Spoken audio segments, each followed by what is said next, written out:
The past few days there's been an algae bloom on Globe Mill Pond in Tecumseh. It's a little harder to see now because it's dispersed a little bit, but it was a green-blue mat of stinky, bubbly algae that was kind of near this area and by the boat launch. Algae occurs when there's too many nutrients in getting into the water, so we know nutrients makes plants grow, the same with algae. And certain kinds of algae can have toxins that it creates. Not all algae creates these toxins. You have to actually test the algae in order to know if it's producing these toxins.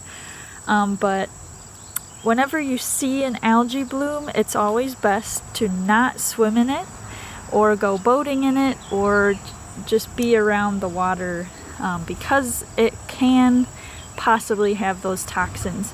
This also includes your pets. So if you see algae blooming in a pond like this, where you're taking your dog for a walk and he's gonna go swimming, don't let your dog in the water. If you accidentally do get into a pond or a body of water with algae blooms, or your dog gets in one, the best thing you can do is wash off with clean water as soon as possible, and just monitor you and your pet's health to make sure that nothing is out of the ordinary. If it is out of the ordinary, get some medical attention for you or your pet.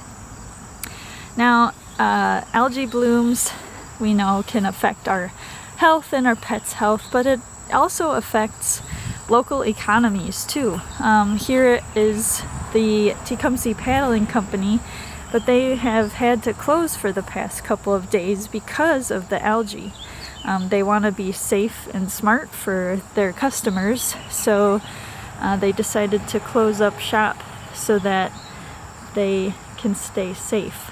So we know that this brings in a lot of people into Tecumseh. That's a lot of people that are coming to restaurants and other places nearby. So this algae has quite the impact on our local economies too.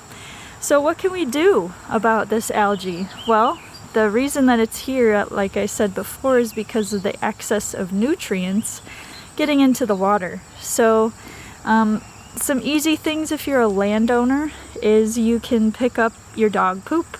Nutrients from your dog's poop washes off your land when it rains.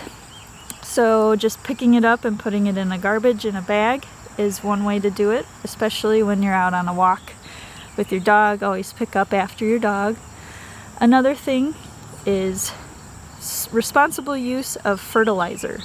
So we all know that green lawns are a beautiful thing to see, but it's possible to have a nice green lawn without putting too much fertilizer on it. Always follow the directions on the fertilizer bag, and always apply it when it's not gonna rain later, so that it just washes away. That'll save you money in the long run too. Another thing you can do is, if you live next to a body of water, is plant or keep a buffer strip between the river or water and your lawn. So that just means letting the grass grow a little bit longer so that those nutrients can be caught by those plants that are next to the water. You can also plant native plants in your buffer strip. That is going to be an even better way that catches the nutrients before they roll off into the water. So there's a lot of things that we can do to help prevent these algae blooms from happening. And let's always remember to be safe when we're out enjoying our rivers and lakes.